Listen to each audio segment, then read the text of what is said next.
Hello guys, स्वागत है आप सभी का आपके अपने YouTube channel GS from basics में।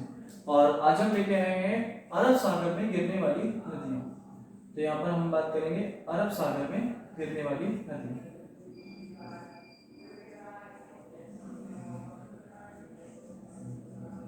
तो अरब सागर की बात आती है, हमने लास्ट वीडियो में देखा था जो हमारी बंगाल की खाड़ी में गिरने वाली नदियाँ थी, उसमें हमने बात करी थी बंगाल की खाड़ी। और अब हम बात करेंगे अरब सागर में। तो यहाँ पर सबसे पहले एक नदी हमारी गिरती है। अगर देखा जाए यहाँ पर एक नदी हमारी कौन सी, यहाँ पर ब्राह्मणी। तो यहाँ हमारी नदी हमें देखने को मिलती है ब्राह्मणी। और ब्राह्मणी एक सहायक नदी है। ब्राह्मणी की अगर हम देखें तो यहाँ पर हमें एक नदी देखने को मिलती है दक्षिण कोथिल। तो दक्षिण कोथिल किसकी सहायक नदी है? ये ब्राह्मणी की सहायक नदी है। और अगर आपसे पूछा जाए कि उत्तर कोथिल किसकी है, क्योंकि कोथिल हमारा अगर देखा है एक कोथिल नदी है जो दोनों तरफ को बहती है। इसकी दो धाराएं, एक हमारी है उत्तर कोथिल और एक हमारी दक्षिण कोथिल। उत्तर कोथिल जो थी वो थी सोन की सहायक, और दक्षिण कोथिल जो है वो किसकी सहायक है? वो है ब्राह्मणी की सहायक है। याद रखें क्योंकि ये डाउटफुल क्वेश्चन ही कई बार एग्जाम में पूछा जाता है। इसके बाद में फिर हमारी बात आती है, दूसरी नदी हमारी आती है स्वर्ण रेखा नदी। तो स्वर्ण रेखा नदी, और स्वर्ण रेखा नदी पर जो ये निकलती है छोटे नागपुर के पठार से, छोटे नागपुर की दूसरी सबसे बड़ी और प्रमुख नदी है। और यहीं पर हुंडरू जलप्रपात स्थित है, इसी नदी पर, स्वर्ण रेखा नदी पर। और स्वर्ण रेखा के बाद फिर बात आती है तो यहाँ हमें देखने को मिलती है, अगर देखा जाए तो यहाँ देखने को मिलती है महानदी। और महानदी हमारी कहाँ गिर रही है? ये हमारी गिर रही है, अगर देखा जाए ये गिर रही है हमारी बंगाल की खाड़ी में। और महानदी को जो बोला जाता है वो बोला जाता है उड़ीसा का शोक। इसको बोलते हैं उड़ीसा का शोक। जैसे हमने देखा था बिहार का शोक था कोसी, असम का शोक था लोहित, और अगर बात आती है उड़ीसा का शोक है महानदी, और पश्चिम बंगाल का शोक थी हमारी दामोदर नदी।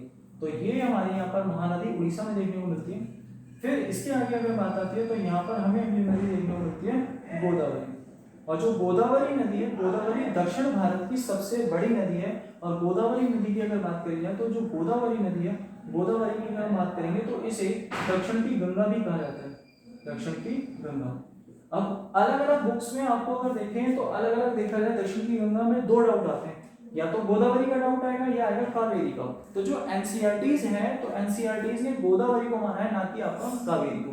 कि लोगों को कई जगह डाउट होता है कि अगर बात आती है कि गोदावरी भी दिया हुआ है कावेरी भी दिया है, तो कुछ जगह आंसर कावेरी होता है, कुछ जगह गोदावरी होता है। लेकिन जो एनसीईआरटी मानता है वो मानता है दक्षिण की गंगा किसे? गोदावरी को मानता है, और इसीलिए ये दक्षिण की सबसे बड़ी नदी है। फिर गोदावरी की बात आती है तो गोदावरी के बाद फिर बात आती है हमारी कृष्णा नदी की बात आती है। तो कृष्णा नदी की अगर देखा जाए तो कृष्णा नदी जो है, कृष्णा नदी की दो बड़ी फेमस सहायक नदियां हैं, एक तो है मूसी और दूसरी है तुंगभद्रा। तो तुंगभद्रा और मूसी जो नदी है वो दोनों कृष्णा की सहायक नदी है। और मूसी नदी के किनारे हैदराबाद स्थित है, जो सबसे ज्यादा आईटी के मामले में फेमस है। और फिर इसके बाद में फिर बात आती है, इसके बाद में हमारी बात आती है कावेरी की। और कावेरी अगर देखा जाए तो कावेरी बड़ी फेमस है, क्योंकि कावेरी पर एक द्वीप समूह है श्रीरंगपट्टनम। और श्रीरंगपट्टनम अगर देखा जाए क्यों फेमस था? क्योंकि ये टीपू सुल्तान की राजधानी था श्रीरंगपट्टनम, और ये कावेरी नदी पर स्थित है। और कावेरी नदी एक बात के लिए और भी फेमस है क्योंकि ये प्रायद्वीपीय नदियों में अपवाद है, क्योंकि ये प्रायद्वीपीय नदियों में एकमात्र ऐसी नदी है जो सदा नीरा नदी है। और ये क्यों है सदा नीरा? इसमें हमेशा पानी क्यों होता है? क्योंकि आता मानसून भी से पानी देता है और जाता मानसून भी से पानी देता है, इसीलिए प्रायद्वीपीय नदियों में अपवाद नदी होती है। और कौन सी नदी है? कावेरी नदी। और इस पर ही टीपू सुल्तान की राजधानी थी श्रीरंगपट्टनम।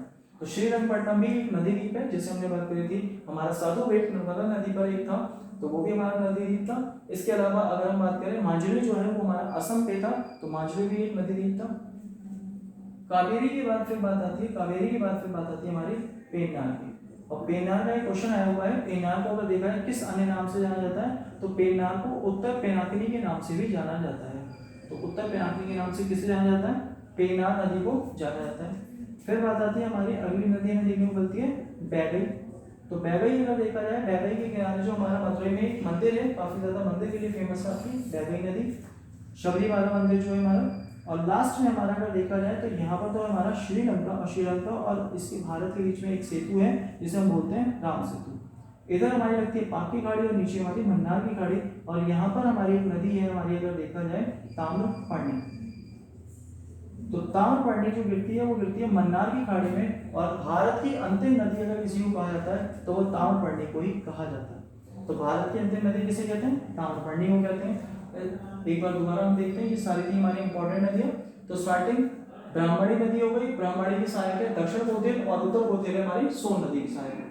स्वर्णरेखा नदी, इस पर मुंडू जलप्रपात है। महानदी को उड़ीसा का शोक कहते हैं, गोदावरी को दक्षिण की गंगा कहते हैं। कृष्णा नदी की सहायक नदी है हमारी मूसी, और आपको दूसरी याद रखनी है मूसी और तुंगभद्रा। तो तुंगभद्रा और मूसी दोनों नदियां याद रखनी है, ये दोनों किसकी सहायता है? कृष्णा की सहायता है। इसके आगे कावेरी की बात आती है, तो कावेरी नदी पर श्रीरंगपट्टनम स्थित है, और यह हमारी कैसी नदी है? अपवाद है, क्यों? क्योंकि ये सघन नदी है। पेन्नार को उत्तर पिनाकिनी के नाम से जाना जाता है। बैगई हमारी पाटकी खाड़ी में गिरती है, और तामपड़ी हमारी मंदार की खाड़ी में गिरती है। और अगर आपसे पूछा जाए कि भारत की अंतिम नदी कौन सी है, तो भारत की अंतिम नदी है तामपड़ी। तो गाइस ये थी हमारी सभी इंपॉर्टेंट अरब सागर में गिरने वाली नदियां, तो ये सभी आपको ध्यान रखनी है। और गाइस अगर ये वीडियो अच्छा लगा हो तो प्लीज वीडियो को लाइक करें, शेयर करें, कमेंट करें और चैनल को सब्सक्राइब करें। Thank you guys.